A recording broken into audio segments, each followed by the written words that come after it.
Welcome to 18 fascinating smartphone gadgets, saving my favorite till the end. Number 1 being Pivo. This tool is kind of like having your very own cameraman. You clip your phone in, and it's got amazing face and body tracking for not just humans, but pets too. And the fact that it can control your phone's rotation on its own allows for all sorts of interesting modes, like the ability to capture everything around you and turn it into a panorama or a tiny planet, or versus mode, which can flick backwards and forwards between two people. Then we've got the WT2 Plus, and this I think is fascinating. In the box you get 2 earbuds and a case built to carry and charge them. And these are live translation earbuds, so you put one in your ear and you give the other one to someone who doesn't at all talk your language, and all of a sudden you can communicate. So for example, I can speak in English into the microphone in my earbuds, and then this will be communicated to the other earbud, which will relay what I've said, but in German. And all of the time your smartphone is looped in and can keep a transcript of the conversation. The next product allows your smartphone to do something you probably didn't think it could. It's a microscope, and it actually works out the box it comes in. You start with the LED light at the bottom, fit a few pieces on top of it, and then you can just place your phone right on top and focus on your subject. Now, the version I'm using here, it is a beta unit, and the final one should be better. But even then, you're getting wildly close to subjects. You can be observing the inside of plant and animal cells. My unit came with a few pre-made slides, but I imagine the fun starts when you start making your own, seeing super close-ups of objects you think you're already familiar with. Number 4 is the Battledock, and well, that sounds great, but it doesn't exactly explain what it does. It's a few things at once, but it's very clearly targeted at serious gamers. To start with, it's a fully adjustable smartphone stand, where you can configure both height and angle, but the main perk is that it has 2 full-size USB ports to let you plug in a mouse and a keyboard. The stand then connects to your phone by Bluetooth, letting you control it with them.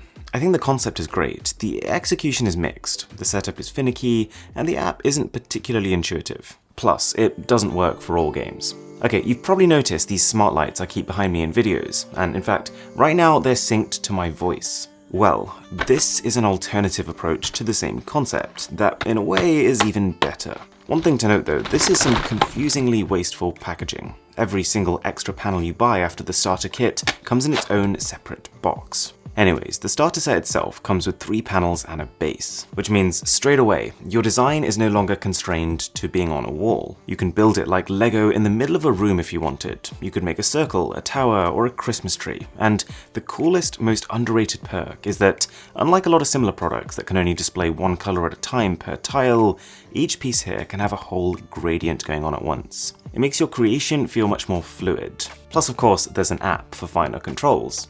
Griphone? Gripphone? I'm not really sure on the pronunciation here, but I'm amazed it's taken me 2 years of making smartphone gadget videos to find something like this. You know how almost every glass smartphone now gives you the constant impression that it's just 2 seconds away from slipping out your hand and erupting into a pile of smartphone parts? Well, these are stickers that completely reverse this. You get quite a lot in one pack, and you can put them wherever you want to on your device, but just for the sake of this demo, I'll put 2 on the back of this Note 10 Plus. Now, I expected this to stop me dropping my phone, but what I didn't expect is that with just 2 small strips, my smartphone went from having almost no grip to being able to hold itself on a window, and even crazier, this grip is so powerful that when trying to make the phone slide, the entire table it was on would move before it would. And on the point of sticking to things, if you do enjoy straight to the point tech content like this, a sub to the Mr. Who's the Boss channel would be incredible. This is one of my favorites. It's a charging pad, but one like you've never seen before. This is the MagEZBar by Pocketalk, and it's an absolute unit of a wireless charger. The entire strip is packed with incredibly strong magnets, and this creates a new kind of opportunity. Inside the box you get this mounting bracket, so you drill that into the wall, slide this charger on top of it, and then clip your phone into one of Pocketalk's magnetic cases, which grants it pretty incredible sticking power. I realize, it's massive, so I was initially surprised that you can only charge 2 devices on the left-hand side. But because the whole thing is lined with magnets, you can stick anything that's magnetic that doesn't need to charge on the right-hand side, like your keys, and they will not fall when it's mounted on the wall. The main caveat here is that after you've bought the bar, and potentially 2 cases for the phones you're going to use with it, it's not cheap. Our 8th gadget is the IMStick, which comes presented in a foiled bag, and this is one of those Swiss Army knife products, one that does a lot of different things. There's a metal plate which can be stuck onto the back of your phone, and this lets you use the magnetic IMStick device. Now, because this contains magnets, straight away your phone gains the ability to stick to most metallic surfaces, but it also comes with a coil which has a firm hold. So you thread this through the gadget in any way you want and use the ends to prop your device up or tie it around things. Have you ever been in a situation where you've had access to a headphone jack, let's say on an airplane or a treadmill, but the earphones you want to use, they're wireless? Welcome to the Airfly Pro. It's a tiny little gadget that plugs into those headphone jacks and then resends that audio via Bluetooth. And this has two uses. You can now use your AirPods or Beats wireless anywhere, but also it can send that signal to two separate pairs of earphones at the same time, so two people can tune into one screen. A lot of modern day smartphones have this feature built in, but a lot of them don't.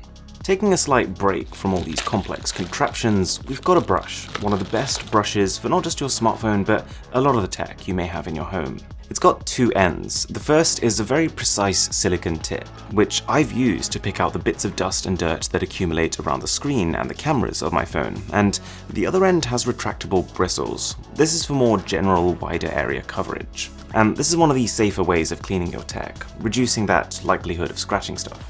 Now for probably the simplest gadget on this entire list, the infinite power batteries. They're standard old school cells, AA, AAA, the kind you use in TV remotes and game controllers. But the tie-in here is that they can be recharged again and again by your smartphone. That's cool.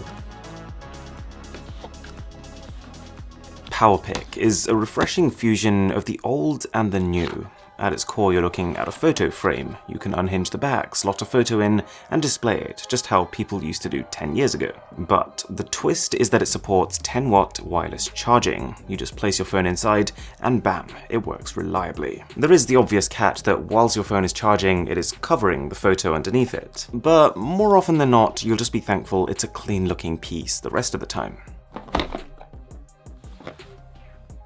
Amazon's Echo Show 5 gives you a lot for the money, and I'd go as far to say it's my favourite Echo device so far. You get all the standard Echo features, yes, like being able to ask it for the weather or to tell you a joke, but on top of that, it's also a pretty good speaker and has a 5.5-inch display, and this changes things. All of a sudden, you get visual feedback on the things you ask it. You can see who's at the door if you've got a smart doorbell, and you can read song lyrics as they're being spoken. It's also got a front-facing camera with, interestingly, a slider that manually covers it up, for people presumably worried about privacy.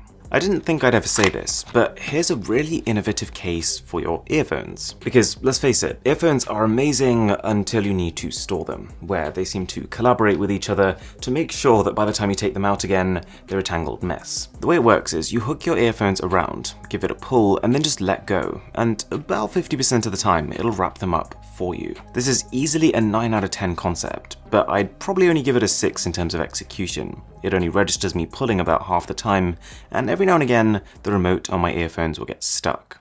So, we talked earlier about these translation earbuds, which are pretty great, but if that seems like a lot of hassle, or you don't like the idea of needing to keep your phone with you too, then Pocketalk could be a better solution. It's effectively an Android device in its own right, just specialized for one task. I can speak into it in English, and it'll speak back in whatever language I've set it to. My only gripe would be that whilst it sounds great talking back in Spanish, some languages, like Turkish, sound very robotic, and I can't imagine they'd be very easy to understand on the other end, but you tell me. Hi, my name is Aaron. Merhaba, benim adım Arena. Alright, 3 gadgets to go, and this one is simple. You might have even seen something like it before, but if you're someone who does not care about the thickness of your smartphone, here's a case for you. It's grippy, resistant to drops and, throws. Plus, it's got a compartment just to keep your cards in, and the mechanism is snappy and responsive. Smartphone triggers. I've tested quite a few of these, and what we have in front of us right now are not the most premium option. But they're affordable and they come with one key perk. Each trigger can be pressed on either side, which means you can mount them in whatever orientation you find comfortable to fit whatever game you're playing and the size of your device. Okay, you want to hear a cool name. How about the Celestron NexYZ? That sounds pretty epic. But what does it do? Well, on first glance, it's a pretty abstract tool, and its use only becomes clear with the second part of this.